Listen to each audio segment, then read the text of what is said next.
The only Bible text that we have to understand where the golden calf was located in relation to Mount Sinai is found in Exodus 32, verse 5. That verse reads, "Now, when Aaron saw the molten calf, he built an altar before it." That could also mean in front of it. "And Aaron made a proclamation and said, 'Tomorrow shall be a feast to the Lord.'" So this verse implies that the calf was placed where the people could see it, but not necessarily on top of a rock pile. Secondly, an altar was built for sacrifice, and that altar was to be in front or before the calf. So the altar was not a pedestal to put the calf on. Third, the area would be appropriate for a festival or party. So with this in mind, let's take a closer look. I had a chance to do this after a long hike up to the tablets. The tablets are a monumental collection of rocks that overlook the area in question.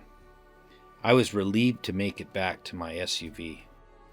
Luckily, there was still some daylight and battery juice to fly my drone. So I took the opportunity to film over what I believe is the actual golden calf altar site. I'm not talking about the traditional one that's 6/10 of a mile to the east, no. This is the one that I saw 5 years ago with my son, and we were both convinced that this was an optimal site to worship a calf. What you need to understand is the people that rebelled that day didn't want an all-powerful God that they couldn't see, that was telling them what to do. No, they wanted a God that was small, controllable, and that they could feel and touch. So this idea of putting the calf high up on a rock pile, no, that doesn't make sense. They wanted it down with them, something that they could be near, something that they could give offerings to, something they could dance around and yet touch. There unfortunately appears to be considerable damage done. Many rocks are missing, many have broken off. Luckily, the impressive petroglyph facade with the Apis bowls remains. What captivated Luke and I was the appearance of a spectacular stage that faces north. This stage had a half-circle rock rising from a smooth platform that made for a framing effect. Sadly, that rock is gone now. When you stand there, a natural amphitheater seemed to extend outwards for many people to gather. This makes you think of the famous Hollywood Bowl in Los Angeles, which has room for 17,500 people. In comparison, this sloped area has a capacity for more than 3 times that many. While in contrast, the traditional calf site has a smaller area in front of it, and that ground is flat, that is, it's not sloping. Perhaps the most important factor to consider between these mounds is which one is closer to water. For no one throws a party without ample drinks available. The traditional calf site is a mile away from the stream of water that descends from the mount. That makes it too far. No one would want to party that far away from water. You try walking a mile sometime when you're thirsty. It doesn't happen. You will bring your thermos of tea. I suspect Israel brought out much chamomile and hibiscus from Egypt to flavor their water. Now here's something that's not so obvious. It has to do with how Mount Sinai is laid out like the blueprint of God's sanctuary. If you consider that the summit is the most holy place, where God's glory, that is, His character came down, the character distilled into the law, and where the plateau as the holy place where God broke bread and heard the prayers of the 70 in person, then Moses' altar stands exactly where you would expect it to be, right in front of God's sanctuary, just as an altar sat on the east side in front of the tiny 30 by 10 cubit tabernacle. Here is some fascinating stuff. If you draw a line on Google Earth from the summit through the altar of Moses, that line takes you right through the large amphitheater in front of the Rock Mountain stage.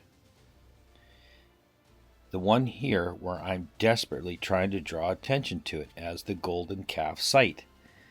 That line will also traverse the Circle of 70 meeting place on the plateau, God's cathedral in the sky. You will note that the line goes behind the traditional calf worship site. I point this out because spiritually speaking, idols are what keep us from God. Idols keep us from coming by faith to receive forgiveness and salvation through Jesus.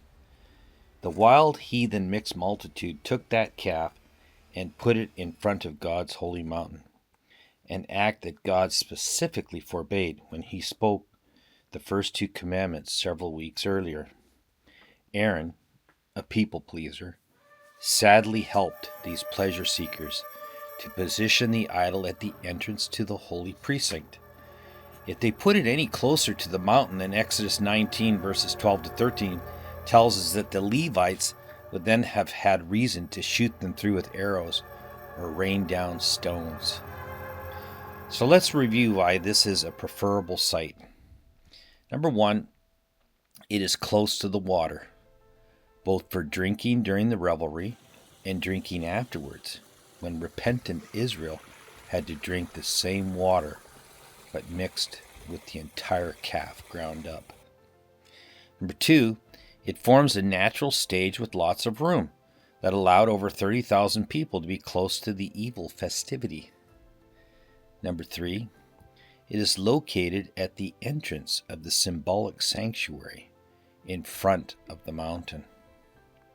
Number 4, this alignment from west to east, as demonstrated by a line coming from the summit and through the altar of Moses, goes through the center of the wild debauchery. Number 5, this site provides a flat rock stage rather than a high rock platform. This is more appropriate for a hands-on, eye-level idol worship service. I hope many more can see this rock mountain for themselves and imagine this sobering event. Hopefully the Saudi authorities will put a fence around this important place and protect what is left. Yeah, Deuteronomy 9:21 tells us that Aaron and Moses, they took that golden calf and they ground it up and they cast it in the stream that descended from the mountain. Here it is. Here's the stream. Must have been flowing like crazy in the time of Moses. And this stream is right beside the altar. The altar's right there. It's unbelievable.